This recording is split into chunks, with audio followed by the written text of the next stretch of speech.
Hello l'équipe, j'espère que vous allez bien. Écoutez, on est le dimanche 3 mai aujourd'hui, et donc je vous fais cette vidéo parce que les gars, ça fait maintenant 3 semaines que je suis en stage chez moi les gars, chez moi, dans mon projet entrepreneurial de Dopiana, et donc c'est incroyable. Et donc dans cette vidéo, je vais vous expliquer un petit peu ce que j'ai fait cette troisième semaine.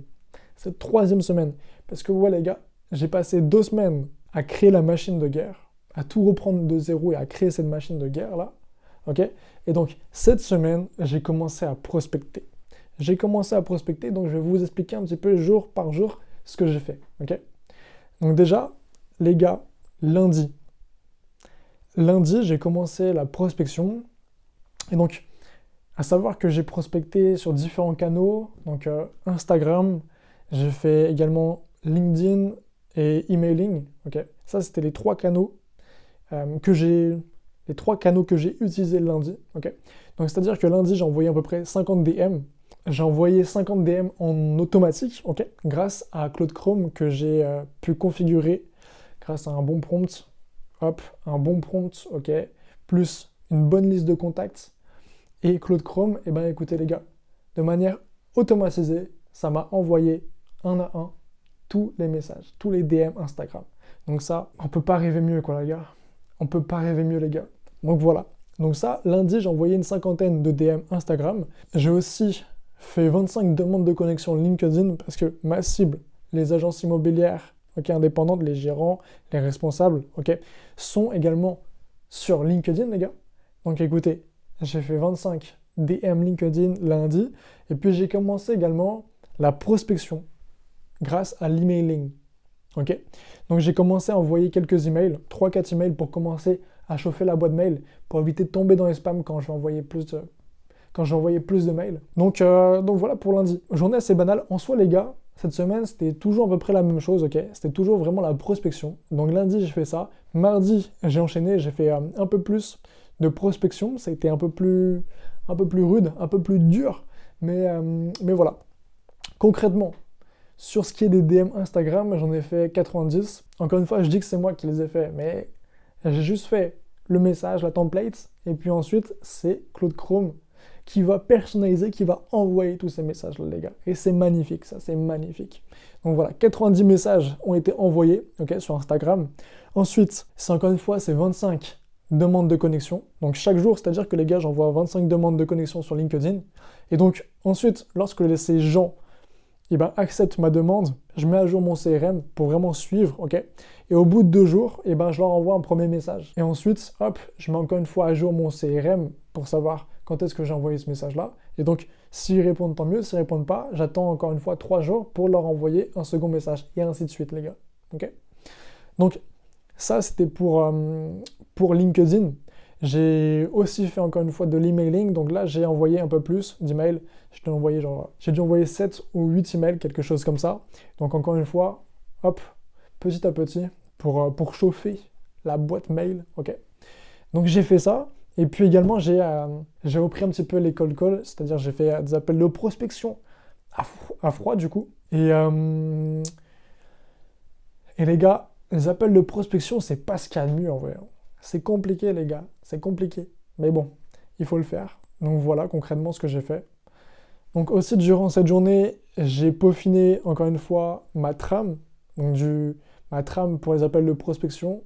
Et puis également ma trame du R1. Ok. Donc c'est pour ça. Donc là, concrètement, c'était ça, globalement. Et puis mardi, j'ai déjà eu un premier R1, un premier rendez-vous. Ok. Au total, durant cette semaine-là, j'ai passé 4 R1. Ok, 4 R1. Et puis, pour vous spoiler un petit peu, les gars, la semaine prochaine, j'avais 4 R1 de prévu. La semaine d'après, j'avais encore un autre rendez-vous de prévu. Ok. Je dis bien j'avais parce que je vais vous expliquer après. Mais donc, voilà pour ça. Donc ça, c'était pour mardi. Pour ce qui est de mercredi, j'ai envoyé à peu près 40 DM sur Instagram. Ok. 40 DM sur Instagram. Et puis j'ai aussi envoyé à peu près 8 emails. Donc voilà, pour encore une fois chauffer la boîte mail. Et puis c'était aussi 25 demandes de connexion. Là, j'ai encore une fois envoyé des messages à ceux qui m'avaient accepté 2 jours auparavant, vous voyez. Donc voilà pour ça. Et puis aussi, ce jour-là, j'ai eu 2 rendez-vous, 2 R1. Donc voilà pour ça. Et puis Aussi, les gars, pour faire le suivi des emails, j'avais pas pensé à ça avant, mais j'ai mis une petite extension pour suivre, donc pour traquer l'ouverture, etc., quoi. Donc ça, c'est pour la journée de mercredi. Pour la journée de jeudi, c'est encore une fois, c'est 80 DM Instagram, c'est 25 demandes de connexion, c'est 9 emails. Et aussi, les gars, j'ai repris un canal que j'utilisais auparavant et dont j'ai arrêté, dont je parlais la dernière fois dans ma précédente vidéo. C'est Facebook, les gars. J'ai repris Facebook. Pourquoi? Parce que j'ai repris Facebook. Et donc là, j'ai testé si on pouvait également automatiser ça. Ok. Malheureusement, avec Claude Chrome, on ne peut pas automatiser ça. C'est assez dommage. Je sais pas, c'est assez chiant. Mais donc c'est pas grave. Je suis passé par autre chose avec Claude et puis avec le MCP Playwright. J'ai pu faire la même chose que Claude Chrome. Donc les gars, c'est pas grave, c'est pas grave. Mais donc là, c'est-à-dire que jeudi, j'ai donc testé ça, si je pouvais envoyer justement des DM via Playwright, donc avec Claude Code. Et les gars, c'est possible. Donc ça, c'est cool. J'avais un peu peur parce qu'en fait, Claude Chrome, tu vois, il fait comme si tu étais un humain, tu vois. C'est un peu genre une tâche, enfin, comme un humain, si tu veux. Et je savais pas trop si Playwright allait faire de manière automatisée comme ça, ou si c'était vraiment tâche par tâche. Et donc j'avais peur de me faire bannir. Mais apparemment, je me suis pas fait bannir, donc c'est cool, c'est cool. Ça veut dire que la semaine qui va venir, là, lundi, je vais pouvoir envoyer genre une centaine de messages Instagram de manière automatisée avec Claude Chrome, et puis une centaine de messages sur Facebook avec Claude Playwright. Plus les 25 demandes de connexion, plus genre une dizaine d'emails par jour, ok, après on va monter petit à petit, plus les appels, plus potentiellement ensuite aller me rendre directement en agence. Ça commence à faire pas mal de points de contact, les gars. Et ça, c'est cool. Et ça c'est cool. Ça, c'est ce qu'on aime, tu vois. Donc voilà pour ça. Et donc ensuite, vendredi, c'était férié. Donc j'ai travaillé un peu de mon côté, mais voilà, j'ai pas pu faire vraiment de prospection, les gars. Mais donc là, ce qu'il faut garder en tête, les gars, c'est-à-dire que j'ai terminé la semaine, donc jeudi, avec 4 R1 d'effectués. 2 R1 où c'est assez intéressant, mais tu vois, pas plus que ça. Et 2 R1 où c'est vraiment catastrophique, les gars. Ça veut dire que c'est pas les bons prospects. Là, pour tout vous expliquer, c'est-à-dire que je m'étais concentré sur Instagram, parce qu'en gros, tu as des groupes, ok, tu as des groupes qui sont dans le secteur de l'immobilier, qui parlent du marketing, qui parlent de choses comme ça, et donc ça va intéresser ma cible, moi. Tu vois, ça va intéresser ma cible qui s'intéresse justement des solutions pour ramener des prospects, etc. Tu vois. Donc je me suis dit, enfin, avec l'aide également de Minozan, qui m'a dit ça plutôt. Et donc concrètement, à partir de ces comptes-là, bah, l'idée c'est que justement, puisque notre avatar suit ces comptes-là, c'est qu'on va pouvoir scraper ces comptes. Donc scraper ceux qui like, ceux qui commentent et ceux qui sont abonnés, etc. Tu vois. Donc ça c'était l'idée. J'ai fait ça avec Happify du coup, notamment. Enfin avec Claude plus Happify, ça marche très très bien. Mais le souci les gars, le souci c'est que je me suis rendu compte que c'était beaucoup d'indépendants. Beaucoup d'indépendants. Et là sur les 4 R1, c'était que des indépendants, tu vois. Que des indépendants. Et le souci des indépendants, c'est qu'ils n'ont pas forcément beaucoup d'argent. Et donc le budget ne correspondait pas, tu vois. Donc sur 4 rendez-vous, il y en avait 2 qui étaient plutôt intéressés, ok. Mais il y en a 2 autres où c'était ciao, tu pouvais pas. Le budget, il passait pas, tu vois. Ok. Donc ça veut dire, et c'est pas grave, c'est la première semaine, mais j'apprends ça, c'est-à-dire que potentiellement ma liste de prospects, donc celle que j'ai recueillie en scrapant le compte, en scrapant le compte Instagram qui m'intéressait, moi, lié à ma niche sur l'immobilier, et ben en fait, potentiellement, comme ils partagent du contenu pour aider ces agents immobiliers, ces mandataires, etc., bah, potentiellement, ils s'abonnent à eux, ils suivent ce compte-là, parce qu'ils n'ont pas forcément beaucoup d'argent, tu vois. Ça, c'est juste une théorie, c'est juste moi, après une semaine, tu vois, après mes retours. Mais concrètement, c'est un peu l'idée. En tout cas, pour le moment, c'est ça, tu vois. Donc voilà. Là, pour le moment, j'ai passé une semaine à prospecter. Concrètement, en vrai, à peu près tous les jours, j'avais entre 1 et 2 rendez-vous de placés. Donc ça, c'est cool. Même plus, en vrai. Parce que oui, les gars, cette semaine, j'ai eu 4 rendez-vous. Mais la semaine prochaine, j'ai encore 4 rendez-vous. Plus la semaine d'après, j'ai encore un autre rendez-vous. Ok? Donc voilà pour ça. Mais donc, je reviens à ça, c'est que là, potentiellement, c'est pas la bonne cible. Là, ceux à qui j'envoie des messages, des DM, c'est pas la bonne cible. Ils n'ont pas le budget, tu vois.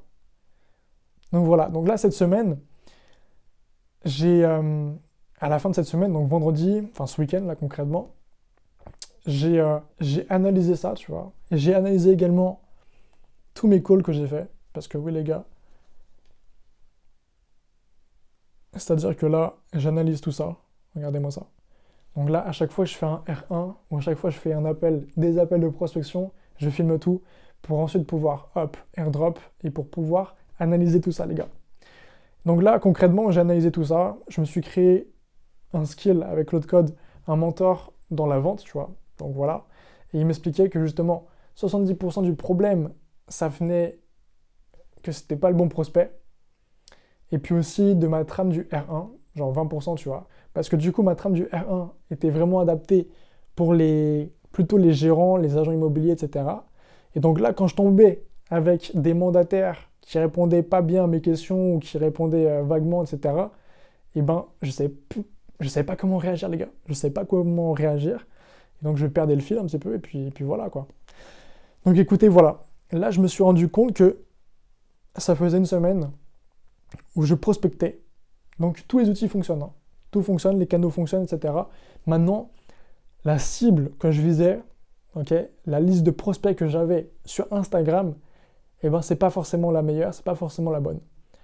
Donc là, ce que j'ai fait deux choses, c'est-à-dire que j'ai utilisé une petite technique pour trier tout ça. C'est-à-dire que là, voilà, j'ai fait une liste de questions, ok, pour pouvoir trier. C'est-à-dire que là, j'ai pris des rendez-vous avec, au total, je sais pas, peut-être 6-7 personnes, même plus, 8 personnes. Et là, je leur ai envoyé un message, donc avec les questions, pour savoir s'ils sont indépendants, s'ils ont une agence, depuis quand ils font ça, sur quel secteur, combien de mandats ils rentrent par mois, est-ce qu'ils ont vraiment une solution, enfin, est-ce qu'ils veulent vraiment une solution, est-ce qu'ils payent déjà des outils, etc., quoi. Pour trier et filtrer. Ok? Donc là, j'ai déjà envoyé 4 messages ce week-end, il y en a 2 qui m'ont répondu, et il y en a une où justement je l'ai disqualifié parce que par rapport à ses réponses, j'allais encore perdre du temps, quoi. Ok? Donc ça c'est l'idée, ça c'est la première chose. Et la deuxième chose, c'est que du coup, j'ai scrappé d'autres prospects. Cette fois-ci des agences immobilières, vraiment des agences immobilières. Des agences immobilières, des comptes d'agences immobilières. Malheureusement, ça ne sera pas forcément aussi efficace parce que là actuellement, je prospectais des individus, donc des profils individuels. Là en l'occurrence, ça sera des profils d'agence. Donc il y a potentiellement l'assistante qui va répondre ou un autre agent, ce ne sera pas forcément le gérant ou du moins le décisionnaire. Mais c'est comme ça les gars. C'est comme ça. Donc là, c'est-à-dire que ce week-end, j'ai pris la hauteur par rapport à ça. Et donc là, je me suis créé une nouvelle liste, etc. Et donc cette semaine qui arrive, je vais pouvoir prospecter davantage les agences immobilières. Vraiment ma cible. Okay, donc ce week-end, j'ai fait ça. Et donc, comme je vous le disais, j'ai analysé tout ça pour comprendre ce qui allait, ce qui allait pas, et pour pouvoir justement, encore une fois, améliorer ma trame du R1 et améliorer ma trame du call. De plus, les gars, pour vraiment savoir qui est mon avatar client, parce que ça m'a un peu saoulé tout ça, là, une semaine à prospecter pour au final faire des appels, etc., avec des personnes qui n'ont pas du tout le budget, ça m'a un peu saoulé. Du coup, avec Jules, ce qu'on a fait, c'est qu'on a repris tous les prospects qu'on avait eus en R2. Donc il y a le R1, première étape, et ensuite le R2, t'as l'achat. Et en gros, nous, on a eu genre 2-3 personnes, même peut-être plus en vrai, mais 2-3 personnes vraiment principales qui étaient vraiment intéressées, qui étaient vraiment à 2 doigts d'acheter, tu vois, à 2 doigts d'acheter. Et donc, on a repris ça pour comprendre vraiment qui était cet avatar client. Ok? Donc, pour comprendre si c'était un gérant, si c'était un indépendant, où est-ce qu'il était situé, à peu près quel âge, quelles étaient ses croyances, ses peurs, quelles étaient ses objections, ses arguments, enfin, tu vois, tout. Et puis après, c'est aussi pas mal d'autres petites choses, ok, que j'ai fait. Donc voilà les gars, concrètement, là, ce week-end, j'ai réanalysé donc tous mes R1, ok, pour comprendre ce que je pouvais améliorer, ce qui était bien, ce qui n'était pas bien. Donc j'ai aussi réamélioré la trame du R1, j'ai aussi réamélioré la trame du cold call, ok.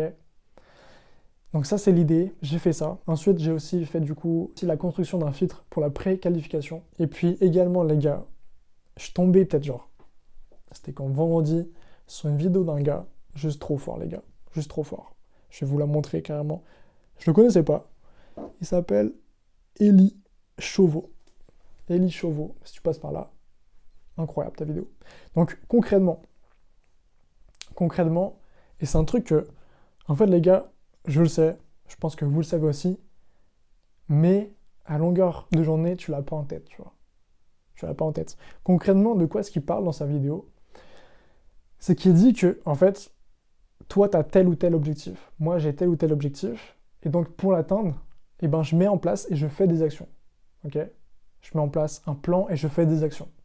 Sauf qu'il explique, et c'est très très vrai, qu'en fait, l'atteinte de ton objectif ne vient pas simplement des actions que tu fais, mais ça vient de la personne, de l'identité que tu es et de qui tu penses être. Ok?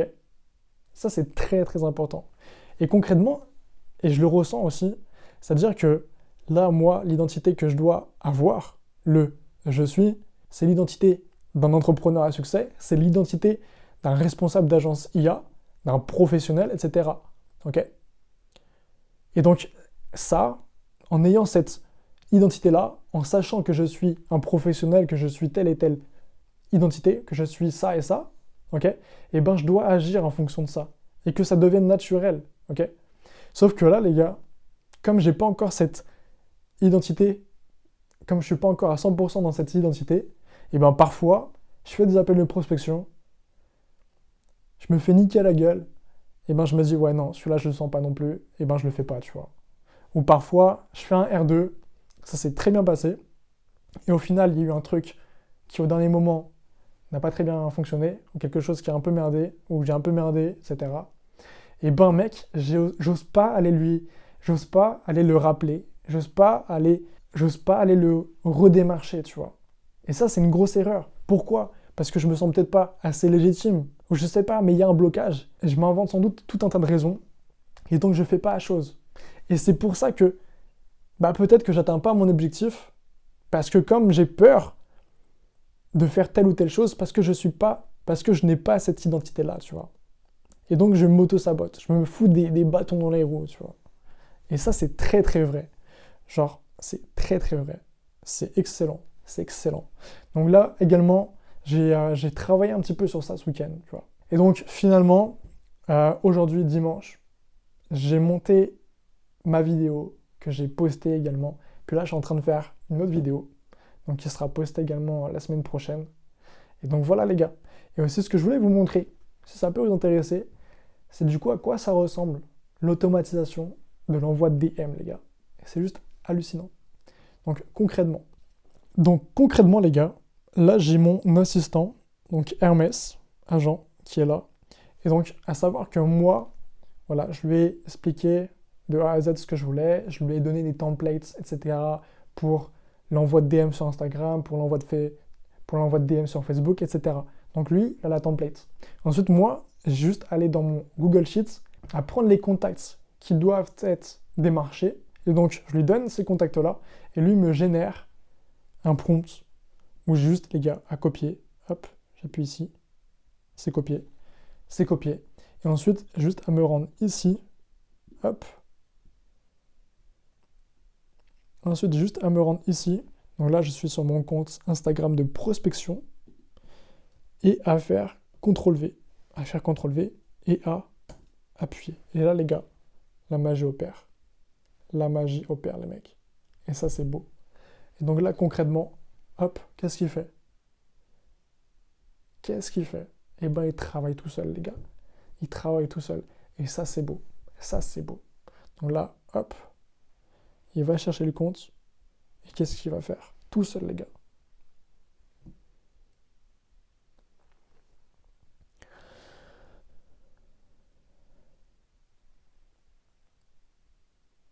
Il va le contacter. Et donc là, logiquement, il va coller le template du message.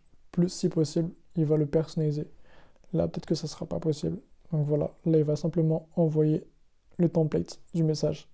Et ensuite, il va passer au prochain. automatiquement. Donc voilà les gars, voilà un petit peu pour cette vidéo débrief de ma semaine. Donc j'ai commencé la prospection. Donc en résumé, j'ai commencé la prospection sur différents canaux. Ok. J'ai eu 4 R1, 2, ça s'est plutôt bien passé, maintenant il faut que je les recontacte. 2 où ça s'est bien passé, mais où ce sont des prospects qui sont disqualifiés parce qu'ils n'ont pas le budget. Et donc fin de semaine où je sais où tous mes systèmes sont en place, où tous mes systèmes de prospection sont en place. Malgré ça, les personnes que je contactais n'étaient pas vraiment la cible prioritaire, mon cœur de cible. Donc j'ai dû mettre en place un système de filtrage, de triage, et j'ai dû également chercher de nouveaux prospects plus adéquats. Okay. Donc ça, c'est l'idée, ça c'est sur ma première semaine, en sachant que j'ai également donc, pris d'autres R1, mais comme je vous l'ai dit, voilà, j'ai pris encore 5 R1 entre la semaine prochaine et la semaine d'après, mais il faut faire du triage, et donc j'ai envoyé des messages pour préqualifier ou trier. Okay. Et donc, il m'en reste 3 R1, et j'ai pas encore reçu toutes les réponses de toutes les personnes, donc potentiellement moins de R1, mais en même temps c'est mieux que j'en ai moins, plutôt que je perde du temps avec des R1 où finalement, eh ben, ils n'ont pas le budget. Ok. Donc ça c'est l'idée, ça c'est sur ma première semaine de prospection. Et donc maintenant, demain je vais entamer ma deuxième semaine de prospection les gars, deuxième semaine de prospection. On va voir ce que ça va donner, mais en tout cas je vous tiens au courant. Écoutez, voilà c'était tout. Prenez soin de vous les gars, prenez soin de vous et puis on se dit à une prochaine fois. Ciao!